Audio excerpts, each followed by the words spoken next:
अस्सलाम वालेकुम students. Welcome to my YouTube channel. Students, last lecture में मैंने आपको बताया था कि के मैप क्या होता है।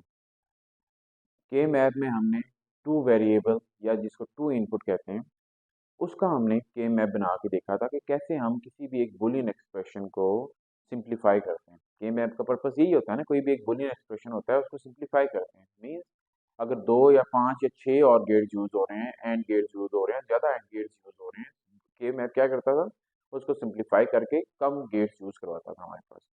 दो इनपुट दो वेरिएबल को ऑलरेडी हम देख चुके थे। आइए आज हम देखते हैं कि तीन वेरिएबल तीन इनपुट हों तो उसका के मैप हम कैसे ड्रॉ कर सकते हैं। के मैप को, ठीक है, उसको सिंप्लीफाई हम कैसे कर सकते हैं। अब कैसे हमें पता लगेगा कि इसके थ्री इनपुट्स हैं या टू इनपुट्स हैं?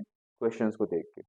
मैंने आपको लास्ट लेक्चर में बताया था के मैप के, जैसे ही आपने क्वेश्चन देखा टू इनपुट्स हैं या थ्री इनपुट्स हैं, आपने पहले एकदम टेबल ड्रॉ कर लेना। क्वेश्चन देखा, अगर टू इनपुट्स हैं ये वाला टेबल आपने ड्रॉ कर देना है, अगर थ्री इनपुट्स हैं तो ये वाला टेबल आपने ड्रॉ कर देना है। ठीक है, कैसे पता लगेगा टू या थ्री इनपुट्स हैं? क्वेश्चन को देख के।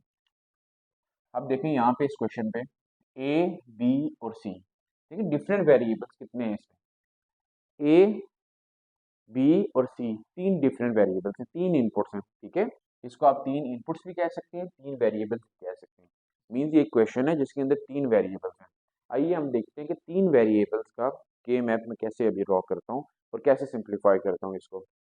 मैंने आपको क्या बताया, जैसे ही आपने क्वेश्चन देखा कि तीन इसमें वेरिएबल्स हैं, तीन इनपुट्स हैं, आपने ये ड्रॉ कर दिया। ठीक है, ये आपने यहाँ पे ड्रॉ करना ही करना है लास्ट में।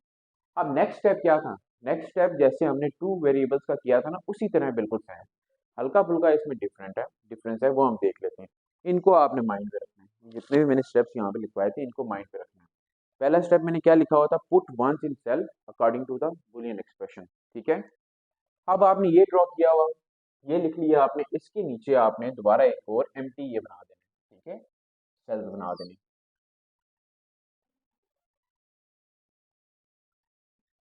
अब उस पहले स्टेप पे आप फोकस करें। पहले स्टेप में क्या है, put ones in cell according to the Boolean expression. अब वन पुट करना है हमने according to the Boolean expression. ठीक है, कैसे? पहला यहाँ पे आप देखें, पहला क्या है, ए बार बी और सी। आपने जो टेबल ड्रा किया हुआ है इसमें देखें ए बार बी और सी कहाँ पे है, ए बार बी और सी यहाँ पे है। आपने यहाँ पे क्या करना है, वन पुट कर देना है। देन आपने देखा यहाँ पे क्या है, ए बार बी और सी बार, ए बार बी और सी बार, देखिए एंड वाला है। आपने यहाँ पे क्या कर देना है, वन लगा देना है। थर्ड पे आ गए, ए बी बार और सी बार, ए बी बार और सी बार बिल्कुल फर्स्ट वाला है। आपने पहले सेल पे यहाँ पे वन लगा देना है। देन एंड वाला क्या है, ए बी बार और सी, ए बी बार और सी, देखिए इधर है, आपने यहाँ पे लगा देना है वन। स्टूडेंट्स अब तो क्वेश्चन खत्म हो गया ना, खत्म हो गया है। अब जितने हमने वन लगाने थे हमने लगा दिए, क्वेश्चन खत्म, बाकी आपने इसी तरह एम्प्टी छोड़ देना। ठीक है, अब इसके बाद क्या करना है आपने, इसके बाद देखिए दूसरा स्टेप क्या था, हमने पेयरिंग बनानी है।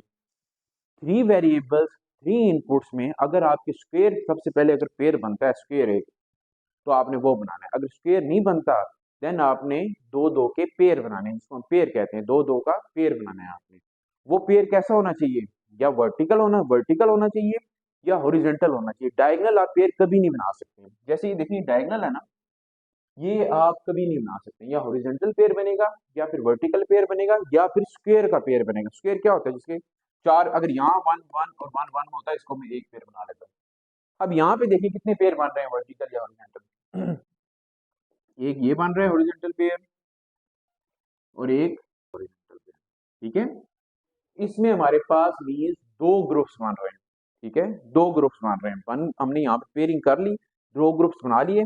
अब हमने क्या करना है, थर्ड स्टेप देखें, ग्रुप्स की फॉर्म पे हमने इसको अब लिखना है। ठीक है, ग्रुप्स की फॉर्म पे आप इसको कैसे लिखेंगे, number one group, number one आप ये रख लीजिए ग्रुप, देखो यहाँ पे और यहाँ पे। अब ये जो टेबल आपने ड्रॉ किया हुआ, देखें यहाँ पे क्या पड़ा है और यहाँ पे देखिए क्या पड़ा है, ए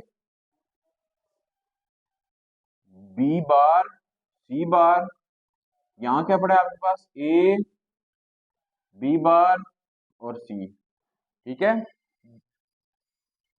अब सेकंड ग्रुप इसमें क्या बना हुआ है, सेकंड ग्रुप देखें इसमें ये और ये है ना। अब यहाँ पे क्या पड़ा हुआ है, देखिए इधर क्या पड़ा हुआ है, ए बार और बी सी। ए बार बी सी। ओके, यहाँ क्या पड़ा हुआ है आपके पास, ए बार बी और सी बार। ठीक है स्टूडेंट्स, आपने अब ग्रुप्स बना लिए, थर्ड स्टेप भी हमारा हो गया।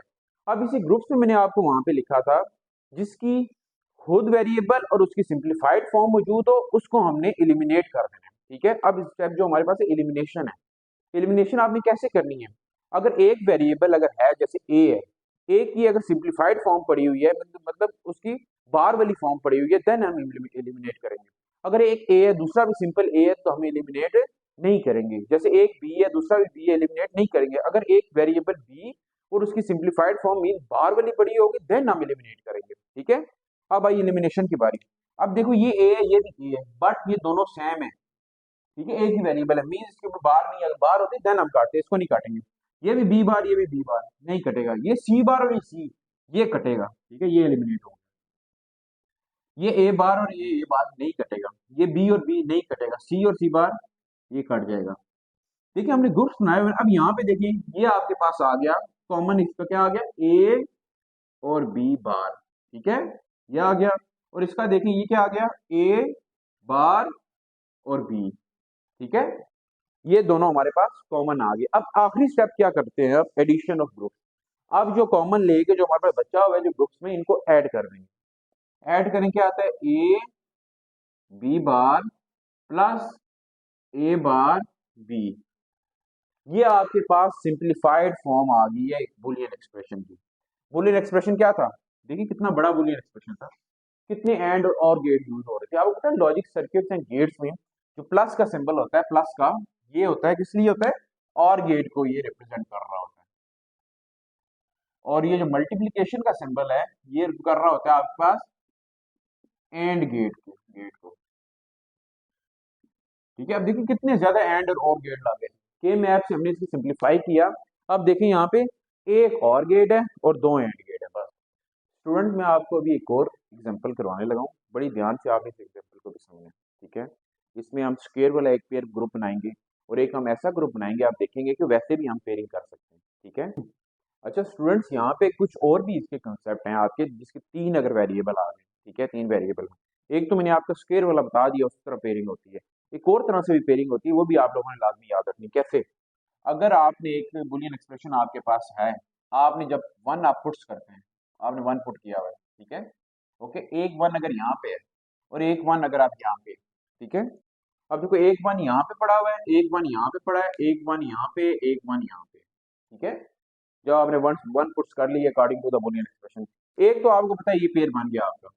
ठीक है, अब ये तो बन नहीं सकता डायगोनल है, ये भी बन नहीं सकता डायगोनल है। ठीक है, अब ये जो कोने वाले जो वन होते हैं इनका भी आपको पता है स्टूडेंट के पेयर बन जाता है। कैसे, जब लॉजिक सर्किट्स डिजाइन करते हैं ना, जो सबसे एंड वाले लगे होते हैं ना, सबसे एंड वाले गेट्स लगे होते हैं, जो आपके पास वायर्स लगी होती हैं, उन दोनों के आपस में पेयर बन जाता होता है।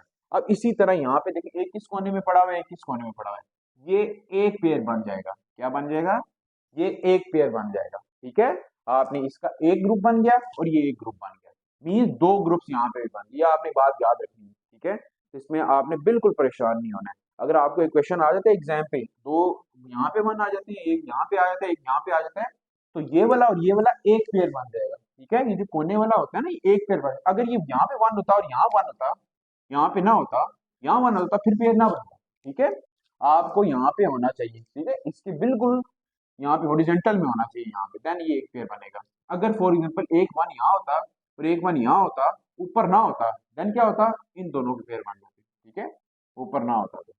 ओके, एक और बात मैंने आपको स्क्वायर की बताई थी, स्क्वायर के कैसे पेयर बनते हैं वो भी मैं आपको बता देता हूँ। ठीक है, अगर देखें आप देखें यहाँ पे भी वन है, यहाँ पे भी वन है, अभी देखो चारों वन है, अब इस दो दो की पेयर आप ना बनाए, एक ही पेयर बनाए, क्योंकि स्क्वायर का बन सकता है, ज्यादा आसान हो जाएगा हमारे लिए। इस सारे को फिर आपने क्या करना है, एक पेयर बना देना है स्टूडेंट। ठीक है, मीन्स एक ग्रुप बन जाएगा, फिर आपका स्क्वायर एक बना देंगे, वही एक आपके पास ग्रुप बन जाएगा। स्टूडेंट्स के मैप के रिलेटेड आपको कोई भी इशू हो तो कमेंट्स में आप पूछ सकते हैं।